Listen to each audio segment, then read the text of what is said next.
Assalamu alaikum, dosta. I hope you guys are okay. First, make sure you do your munzo das as a priority number one. Make sure you look after your bear and your kaka and your mushimun. Okay, so I'm Dr. Khan, and this is My name's Bactia. Assalamu alaikum wa rahmatullahi wa barakatuh, olders and youngers.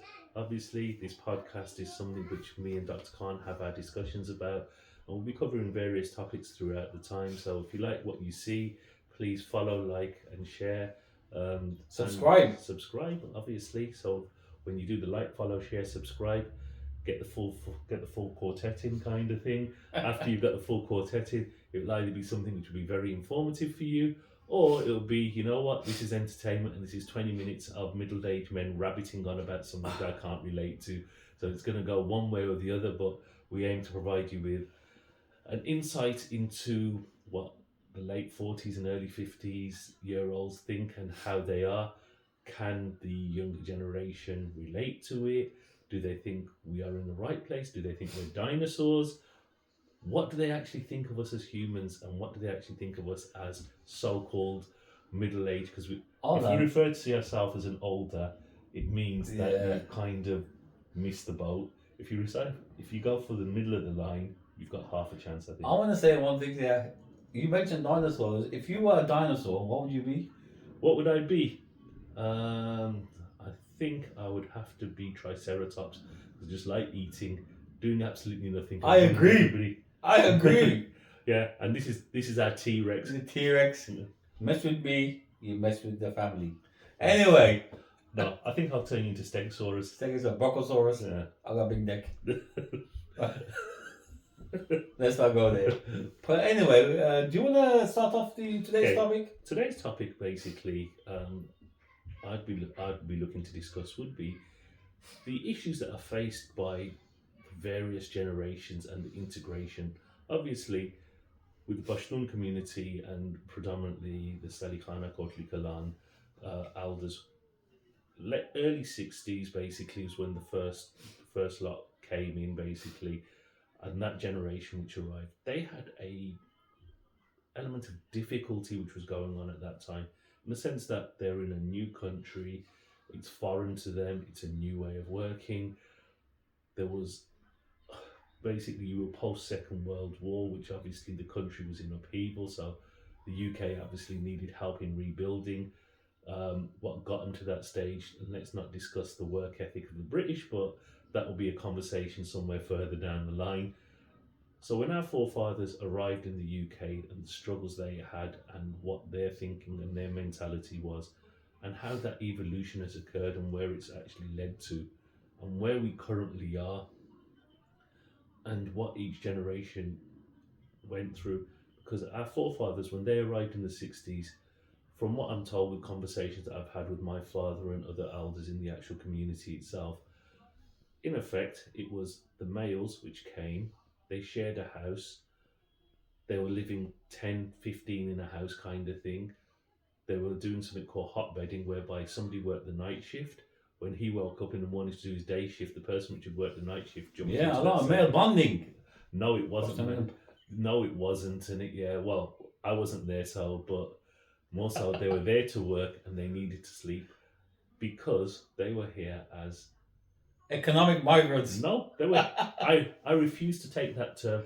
They were told by the British government that we need to rebuild this country. They were invited to this country. They were invited to. So if you were invited to this country, I'm not a migrant. I was invited. My forefathers, they were invited, and ultimately, the world is created as one. Man divided it. So anybody which wants to contradict that or has a view on that, that's a them problem, not a me problem. So they came over. Their struggles were that the way that the Pashtun community was, and a lot of other communities are basically, were that the menfolk would leave their home countries, not because they wanted to, not through choice. The economic reality was that it was difficult to survive back in Pakistan. So they would go out, they'd work, they'd spend a number of months, years in a foreign country, earn money, repatriate the money back home, help with the family, help with the extended family. It wasn't what we see today as nuclear families. At that stage, it was an extended family, the head of the household. So the older male folk, they were the ones which dictated what went on. The whole family, you had 3, 4 generations living in one household, and the income which was earned was centralized, and it was spent for the betterment of everybody in that community. So the male folk had it tough over here. They got here, the demands on them were send money, send this, send that, and the poor blokes were living in hardship and destitute. They did. But when they had their kids here, they made sure that their kids go through the education system. Kind of obviously they wanted to have a better life for their kids than themselves. I mean, they had no choice. The first generation, they had to work. Yeah. Right. They worked in GPO. You know, Nick, if you're watching this, remember your dad used to work in GPO. GPO basically. GPO was British Steel Knife Factory. There's where Lidl is on Buzzey Green. Yes. And you got the South Birmingham College. Yes. Imagine that's all wiped out, and the entire perimeter was a factory called the GPO, General Post Office. And the first generation of Pashtoons, right? Yeah. I know my dad and a lot of the older, they used to work there, right? It was handling goods. My dad was a forklift truck driver, right? So that's where they started. They used to kind of earn their money. A lot of the older generation also were involved with the British Army because yes, when they migrated, basically, it was initially, from what my granddad tells me, that they were based in Cyprus, and when Cyprus was given back to, they left another turd there. I think basically when you left the conflict between the Turks on the one side, Cyprus. So you Turks and the Greeks basically. So you've got the two issues basically which go on between them. So the British left their mark there nicely. As the British Army left there, the garrison that they were with, they came back to the UK, and our forefathers were invited back, and they went on tour to Northern Ireland at the stage. Yeah, my dad was one of them as well. Yeah. And I'm sure you had the gloves and the paraphernalia, which was happily repatriated from this. So you're growing up as kids. You're growing up about early 80s, the Thatcher, Margaret Thatcher era, miners' strike. Remember that very clearly. Yes. Arthur Scargill. Scab. But imagine this scenario. All the elders, they got together. I think it was through a race, if I'm right. He kind of instigated this, and they all said, he always come and said, there's some jobs going in Belfast in the army base, right? And my dad and a few of the mates, about quite a lot of them actually, they decided to go to Belfast, and they worked in the British Army base, Naffy in the canteens, yes, right? Serving food and kind of in a tuck shop. They were the first chaiwalas. No, the first chaiwalas. Forget chaiwalas and Smully. They were the ones. Anyway, long story short, they used to get paid, and every couple of months they used to come here. But they used to nick. They used to nick a lot of stuff, right? They used to. British Army supplies. So my dad used to come home, right? Yeah. But my dad was fair, man. He used to buy this stuff. He used to tell us. He used to buy, Twix and Top. These things were like gold dust chocolate bars. Right, so he would come and he would bring chocolate and this and that and army gear. Yes. My dad bought. So you had the army gloves. I don't know what else we were going to do with it. Yeah, but you know what? The jumpers. Yes. There was I can't. His proper name in it, yeah. And the jackets. Yeah. His wrong name in it, yeah. Gagada. I can't. Lolbathon. Is it Lolbathon? He was his son lived in Sparkbrook. He had that one green army jumper, and it was for a number of years. When you used to see Gagada, he used to have that green jumper on. Yeah. As a kid, I don't remember seeing him in anything else. I'll tell you a story, yeah? So my dad was telling this. He goes, one of the officers in the barracks goes to my dad. He goes, "There's a dress missing." A dress missing from the shop. Like some dress, like a women's dress missing. Oh, my dad goes, "I don't know. It was there, and then now it's gone." My dad found out, yeah. One of the guy that was working, they nicked it. Okay. Let's just steer away from. We don't want to talk about why he nicked it or for whom he nicked it for, but There were other there. Listen, it was that kind of a generation. You know what I mean? I like to kind But of that, skim over that. but that's like I say, what they were there for. They Basically, were they were ultimately away there from to the learn. family. Don't forget. You know, we were here. We were in Birmingham, and my mum was here, and our fathers were abroad in Belfast. But that's where the work was. That's where the work. They went where the work was. Don't forget, Thatcher government here in the UK, Yeah. 6 million unemployed. No one could get a job. Forget about minimum wage. So they went over, and collectively, these guys worked, and they did. They did. They was there for about 8 9 years. You know what I mean? They were probably there for possibly Probably longer. longer. Yeah, they were possibly longer than that because I think it was 72 roughly is when the conflict started in Northern Ireland, and it carried on till the mid 80s, didn't it? Yeah, yeah, yeah, So yeah, yeah. 71, 72, but I stand to be corrected on that. I'm sure some historian will pick up on that and say to me, "No, you're wrong. It started in such and such a." You wish to correct it, but the assumption is I'll go with 72. If you want to correct me, you've got the comment section there, and feel free to leave the feedback on that. But it's the early 70s Yeah. anyway when that conflict and it escalated, and Yeah. the British government were doing what they were good at, and they did what they did. Ultimately, it moved on from there. But the primary reason, basically, the Pashtun community and our heritage basically starts from that is Yeah, the 100%. the long time association. Because obviously, if you go back to where the village is in Pakistan, Salikhana, above that, basically, Jharat. you've got Jharat, which was the army base, Yeah. and there was many British platoons. If you actually go, Oh yeah, that yeah. you'll see yeah. a lot of their badges and insignias 100%. and regalia, which is down there. If you're fortunate enough to ever get in there, you'll see the museum's actually got historical war artifacts Wow. in there from which date back from the British time. So that was a lot of that, and because the community was so close to that, it's just by default that they ultimately ended up following them around, and it's like, okay, we'll Yeah. serve you, we'll feed you. Occasionally, you kind of thinking, yeah, why didn't you do a little bit more than that? But let's not look into conspiracies. But you know what? I'll tell you something, yeah. Even though the first generation we've been through a lot, what about the second and third generation? As we speak in front of you, right?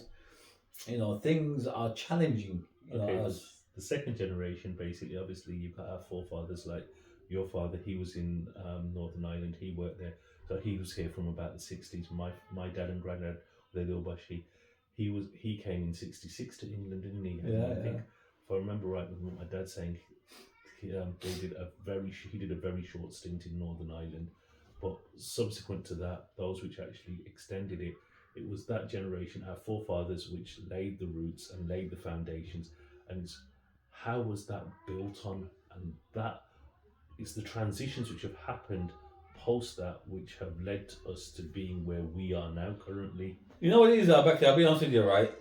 They gave us a solid foundation that had roots. They had language. They sent us to the mosque to learn the Quran, do moons of das, told us to go to school, to better ourselves, right? So for us, right, the fact that we've done well in life is because of our parents and those that came before them. It's because of them. They laid down the foundation. Everything. It's not because of my hard work, right? It's because of me. No, I wouldn't have existed if it wasn't for the previous generations. But having said that, moving forward, I feel as a generation, we're losing out a lot of things, such as me again. I'll talk about my own. We're losing language. Now, my Pashto is as good as your Chinese, right? It is okay, okay. It's a bit wishy-washy, and I'm sure people will say, "Oh, yeah, that Dr. Khan, he can't speak Pashto properly." But listen, I own that. I take ownership of it. That's my problem. It's nothing to do with anyone else. But if I have a problem with my Pashto, imagine the next generation of kids coming through. The next generation is like certain individuals that I'm sure you came across at school when somebody would say to you, not picking on certain communities, they'll tell you, "Oh, do you know any? Yeah, my grandma, she was a Pathan. She used to speak Pashto." Oh yeah, that can happen. Everybody heard it. Our kids and our grandkids will be saying the same thing, and ultimately, it's a choice for the current youth and the current day and age. Do you hold something which is dear and what identifies you, or do you let it go and think that I'm evolving for the better? I'll tell you, I think you should hold on to it, okay? You know what I do myself, right? Every year, and I've started doing it since my dad died, I take my kids to Pakistan, Saudi Khana, right? Yeah. financially it's quite expensive, but you know what? There's certain things you don't even look at finance. So I take my kids to Pakistan. Why? There's a reason why I take my kids to Pakistan. A is to see the cover of my mom and dad, right, and their relatives. B, the most important thing is, and this is what is to say. Oh, I should tell my son. I'll tell you. I'll tell my son. Yeah, I say, that area of land just over there that you're standing on. That's going to be my cover, Yeah. right? So Okay. I'm showing my kids, right? A, where your dad's going to end up. You understand? And B, kind of connect with the village. And people say, yeah, Sadikhana is trashy, is this. You know what? It may be trashy. There may be a lot of issues there, but it's where we're going to end up Hold on. eventually. The issues that you've got there, and let's now swing it from their perspective. You end up in Pakistan. You've recently started going every year, 2 years, Yeah. and you say the locals, they don't associate with us, or they don't integrate with us, or they don't show us that respect that we show them as extended family and whatnot. The way that the locals look at you over there is, you are here for a week, Yeah, 2 weeks, that. 3 weeks. That's a different. That's well, yeah, that anyway. But we can address. I can address that in just a second. Take into account friendships are built over time. So being related does not mean that you are friends. 100%. You know what? I've seen guys from this country, right? Yeah. You know what they do? They go to Pakistan, Peshawar, right? Or Sadikhana. They flash the cash. This is one thing I'm against, Yeah. right? They flash the cash. And those guys, they're like flies on shit. You flash the cash, they'll gravitate towards you, right? They don't give a shit who you are, right? And so a lot of these young kids that go over there, they think they got friends. They're not your friends. Listen, let's get one thing straight, people. They're not your friends. The fact that you're putting out 50,000, 5,000 rupees or 50,000 rupees is because of that. I go to Pakistan, Allah, I don't put my money in my pocket. I talk to them Yeah. like the way I talk to you guys, yeah. And you know what? I'll put in friendship that way. They say to me, "You're definitely Salamat Mazwa," right? In that sense, because it goes, you're very polite and the way you talk is very kind of jokey. And you know what? And that's how. And when my dad died years before my dad died, he goes, "Mohammed, when you're in Kala, don't put your hand in your pocket, right? Because these guys are like vultures; they'll do you over." But you know what? But I was just thinking about my own Mushimun. Yeah. Okay? Forget about my own trials and tribulations. My own Mushimun, right? They're young. I got 5 kids. They're young, and I like to take them to Pakistan. If I don't take them to Pakistan, Yeah. and this is what happens, I don't want to. I don't want to go on holiday to Morocco or Dubai. I can if I wanted to, like most people do. And if you do, I'm not knocking it. If you go to Dubai, get some Dubai chocolate from next time. If you're in Turkey, get me some fake Rolex, good quality ones. But for me personally, I've taken it upon myself back here, Yeah. is to say like I want my kids to see, just next generation, Yeah. to see Pakistan. Because if I don't take them to Pakistan, Allah Kasam, yeah, It's done. no one's gonna take them anyway. But No one will take them to Pakistan. I'll be buried in Pakistan, Yeah. and I'm telling you now, my kids will not see me in Pakistan other than a picture someone has sent from Sadikhana to the family and said, "That's your dad's grave." I want my kids and my daughters to say, "Look." But then you've got to look. That's where the reason behind this actual discussion is. We've had the issue of first generation, the struggles that they had. The second generation were probably if we assume that the first generation would now be 90 odd years old, between 75 and 90 years old would probably be the first generation. The second will be in their 60s, man. I'd say the second generation probably be 65 to 75 Yeah, kind of thing.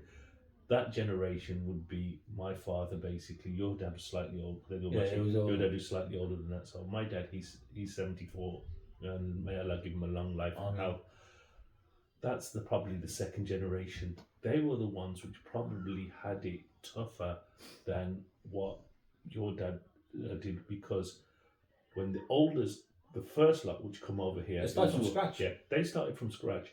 They worked, but they probably had 5-6 years, maximum 10-year shelf life work-wise, and they would have been, at that stage, they would have been doing 50, 60, time to tap out.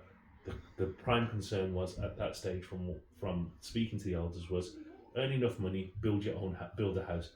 That was That's the priority that number was one. the priority number one was get married, support the family, build a house, get married.